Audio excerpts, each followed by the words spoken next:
안녕하세요. 이코노클립입니다. 오늘은 정말 중요한 뉴스 3가지를 가져왔는데요. 삼성전자 노조가 역사적인 총파업을 예고하면서요. 무려 30조 원의 손실 위기가 현실로 다가오고 있고요. 바다 건너 미국에서는요. 연방준비제도 의장이 바뀌는 역사적인 순간이 임박했습니다. 그리고 국내 부동산 시장에서는요. 강남 재건축 최대어로 불리는 압구정호구역의 시공사 수주전이 불꽃 튀고 있습니다. 하나하나 자세히 살펴보시죠. 자, 첫 번째 뉴스입니다. 삼성전자 노조가 총파업을 선언했습니다. 이게 왜 큰 뉴스냐면요. 삼성전자 역사상 2번째 파업이거든요. 삼성이라는 회사가 원래 무노조 경영으로 유명했잖아요. 그런 삼성에서 또다시 대규모 파업이 벌어지는 겁니다. 지난 4월 23일에 경기도 평택 사업장에요. 조합원 37,000명이 모였습니다. 37,000명이요. 이게 얼마나 많은 사람이냐면요. 웬만한 도시 인구에 맞먹는 수준인 거죠. 이 자리에서 투쟁 결의대회를 열었는데요. 노조 측은 5월 21일부터 6월 7일까지 총파업을 하겠다고 예고했습니다.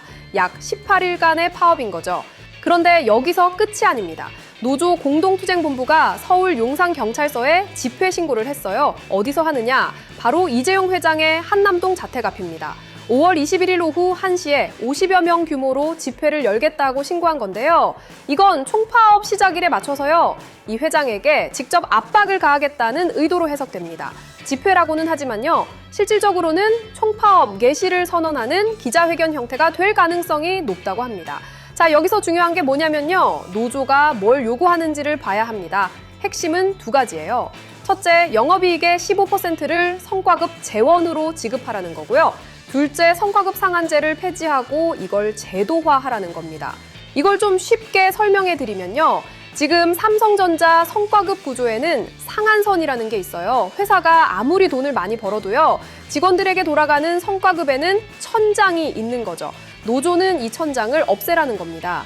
회사가 잘 벌면 직원도 그만큼 더 받아야 하는 거 아니냐, 이런 논리인 거예요. 실제로 쟁의행위 찬반 투표를 했는데요. 무려 93%가 찬성했습니다. 거의 만장일치에 가까운 수준이죠. 그만큼 현장의 불만이 크다는 뜻입니다. 자, 그러면 이 파업이 실제로 일어나면 어떤 일이 벌어질까요? 업계에서는 파업이 현실화될 경우요. 손실 규모가 최대 30조 원에 달할 수 있다고 보고 있습니다. 30조 원이면 감이 잘 안 오시죠? 우리나라 1년 국방 예산이 약 60조 원 정도인데요. 그 절반에 해당하는 금액이 날아갈 수 있다는 겁니다. 왜 이렇게 손실이 큰 거냐면요. 반도체 공장이라는 게 한번 멈추면요. 다시 정상 가동하는데 시간이 엄청 걸리기 때문입니다. 반도체 제조 공정은 24시간 365일 쉬지 않고 돌아가거든요. 클린룸이라고 불리는 초청정 환경에서요. 수백 개의 공정을 거쳐야 하는데요. 이게 한번 중단되면 진행 중이던 웨이퍼가 전부 불량이 될 수 있는 거예요. 마치 빵을 굽다가 중간에 오븐 문을 열어버리면 다 망치는 것처럼요. 특히 지금은 반도체 시장이 초호황기입니다. AI 반도체 수요가 폭발하면서요. 삼성전자도 HBM, 고대역폭 메모리 시장에서 치열하게 경쟁하고 있는 상황이거든요. 이런 때에 파업이 일어나면요. 경쟁사한테 시장을 빼앗길 수 있는 위험도 있는 겁니다. 그러면 사측은 어떤 입장일까요? 사실 삼성전자도 난감한 상황이에요. 성과급을 더 주자니 주주들 눈치가 보이고요. 안 주자니 파업 손실이 어마어마하고요. 현재까지 사측과 노조 간의 합의는 이루어지지 않은 상태인데요.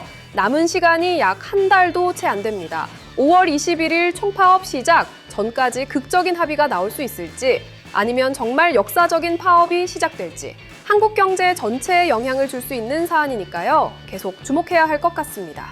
2번째 뉴스로 넘어가겠습니다. 미국 연방준비제도, 줄여서 연준이라고 하죠. 여기 의장이 바뀌려고 합니다. 이게 왜 우리한테 중요하냐면요. 미국 연준 의장은 사실상 세계 경제의 방향타를 잡는 사람이거든요. 이 사람이 금리를 올리느냐 내리느냐에 따라요. 전 세계 주식시장이 출렁이고 환율이 움직이고요. 우리나라 집값까지 영향을 받는 거죠. 자, 일단 무슨 일이 있었는지 정리해 드릴게요. 4월 24일에 미국 법무부가요. 제롬 파월 현 연준 의장에 대한 형사수사를 종료했습니다. 이 수사를 담당했던 사람이 진임 피로 검사인데요. 사실 이 수사 자체가 상당히 정치적인 배경을 가지고 있었어요. 좀 더 배경을 설명하면요. 트럼프 대통령이 올해 1월에요. 케빈 워시라는 사람을 차기 연준 의장으로 지명했습니다. 파월 의장의 임기가 5월에 끝나거든요. 그런데 문제가 생겼어요. 상원에서 워시 인준을 해줘야 하는데요. 공화당 소속인 톰 틸리스 상원 의원이 조건을 걸었습니다. 파월에 대한 형사수사를 먼저 종료하라는 거였어요. 틸리스 의원 입장에서는요, 현직 연준 의장을 수사하면서 동시에 후임자를 인준하는 건요, 연준의 독립성을 해치는 거라고 본 거죠. 결국 법무부가 수사를 종료하면서 이 장벽이 사라진 겁니다. 워시의 인준 절차가 본격적으로 진행될 수 있게 된 거예요. 그러면 케빈 워시가 어떤 사람인지 알아야 되겠죠. 워시는 4월 21일에 상원 은행위원회 인준청문회에 출석했는데요. 여기서 아주 의미 있는 발언을 합니다. 연준은 독립적이어야 하며 자기 영역 안에 머물러야 한다. 이런 취지의 말을 한 거예요. 연준이 본연의 업무인 물가 안정과 고용에 집중하고요. 다른 정치적 사안에 관여하지 말아야 한다는 뜻입니다. 자, 여기서 중요한 게 뭐냐면요. 트럼프 대통령이 계속 금리를 내리라고 압박하고 있거든요. 그래서 워시가 연준 의장이 되면요. 트럼프 말을 듣는 꼭두각시가 되는 거 아니냐는 우려가 있었어요. 그런데 워시가 청문회에서 직접요. 트럼프 대통령의 꼭두각시가 되지 않겠다고 선을 그은 거죠. CNN은 이걸 삭 퍼펫이 되지 않겠다는 표현으로 보도했습니다. 이게 우리나라에 어떤 영향을 주느냐? 미국 금리 정책은 한국은행의 기준금리 결정에 직접적인 영향을 미칩니다. 만약 워시가 의장이 돼서 금리를 공격적으로 인하하면요, 달러가 약세로 돌아서면서 원화 가치가 올라갈 수 있어요. 수출 기업들한테는 부담이 되겠죠. 반대로 워시가 독립적으로 판단하면서 금리를 유지하면요, 현재의 환율 수준이 유지되면서요, 수출 기업들에게는 나쁘지 않은 환경이 이어질 수 있습니다. 또 하나 주목할 점이 있어요. 워시가 연준의 6조 달러 이상의 자산 규모를 줄이겠다는 의지도 보였거든요. 이건 연준이 시장에서 발을 빼겠다는 뜻인데요. 글로벌 유동성이 줄어들 수 있다는 신호입니다. 한국처럼 외국인 투자 비중이 높은 주식시장에는요, 민감한 이슈가 될 수 있으니까요. 앞으로의 행보를 잘 지켜봐야 합니다. 마지막 세 번째 뉴스입니다. 부동산 쪽 소식인데요. 서울 강남 재건축 시장에서 가장 뜨거운 곳이 어디냐? 바로 압구정거구역입니다. 여기서 지금 DLENC와 현대건설이 정면으로 붙고 있어요. 먼저 이 사업이 어떤 규모인지 감을 잡아드리면요. 압구정거구역은 서울 강남구 압구정동 4구 공번지 일대에 있는요, 한양 1차, 2차 아파트를 재건축하는 사업입니다. 완성되면 지하 6층에서 지상 68층, 8개동, 총 1,397세대 규모가 됩니다. 지상 68층이면 한강변에서도 단연 랜드마크가 되는 높이죠. 총 공사비만 약 1조 4,960억 원에 달하는 대규모 프로젝트입니다. DLENC가 이번에 내놓은 조건이 꽤 파격적인데요. 하나하나 살펴보겠습니다. 첫째, 확정 공사비입니다. 3.3제곱미터당, 그러니까 평당 1,139만 원을 확정으로 제시했어요. 이게 왜 중요하냐면요. 조합이 미리 잡아놓은 예정 공사비보다 평당 100만 원 이상 낮은 수준이거든요.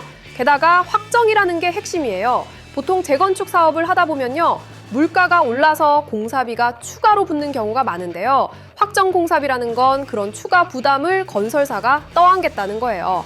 조합원 입장에서는 아주 매력적인 조건이죠. 둘째, 이주비 대출 한도를 LTV 150%까지 확대했습니다. LTV가 뭐냐면 담보 인정 비율인데요. 쉽게 말해서 집값 대비 얼마까지 대출을 받을 수 있느냐는 거예요. 보통은 LTV가 100%를 넘기 어려운데요. 150%까지 해준다는 건요, 조합원들이 이사 갈 때 자금 걱정을 크게 덜 수 있다는 뜻입니다. 3억짜리 집을 담보로 4억 5천까지 빌릴 수 있는 셈이니까요. 셋째, 분담금 납부를 입주 후 최대 7년까지 유예해줍니다. 재건축할 때 조합원들이 가장 부담스러워하는 게 분담금이거든요. 이걸 입주하고 나서 7년 동안 천천히 내면 된다니까요. 현금 흐름 측면에서 상당한 혜택인 거죠. 넷째, 필수 사업비 금리를 가상금리 제로 수준으로 제한했고요. 공사기간도 57개월로 인근 사업지 대비 짧게 잡았습니다. 그리고 하나 더 눈에 띄는 게 있는데요. 상가 전략입니다. DLENC는 상가 공사비를 면제하고요. 상가 면적을 기존 안보다 1,696평 늘려서요, 총 5,069평으로 확대하겠다고 했어요. 이렇게 하면 조합원 1인당 상가 분양 수익이요, 약 6억 6천만 원 증가한다는 계산이 나옵니다. 6억 6천만 원이면 거의 아파트 한 채 값에 맞먹는 금액이잖아요. 맞은편에는 현대건설이 있습니다. 현대건설은 자사의 대표 브랜드인 DH를 내세우며 경쟁하고 있는데요. 브랜드 파워에서는 강점이 있지만요. DLENC가 숫자로 승부를 걸면서요, 조합원들의 선택이 쉽지 않을 전망입니다. 최종 시공사 선정은 다음 달 30일 총회에서 이루어질 예정인데요. 1조 5천억 원 규모의 이 수주전이 어떤 결과로 끝날지요. 부동산 시장 전체가 주목하고 있습니다.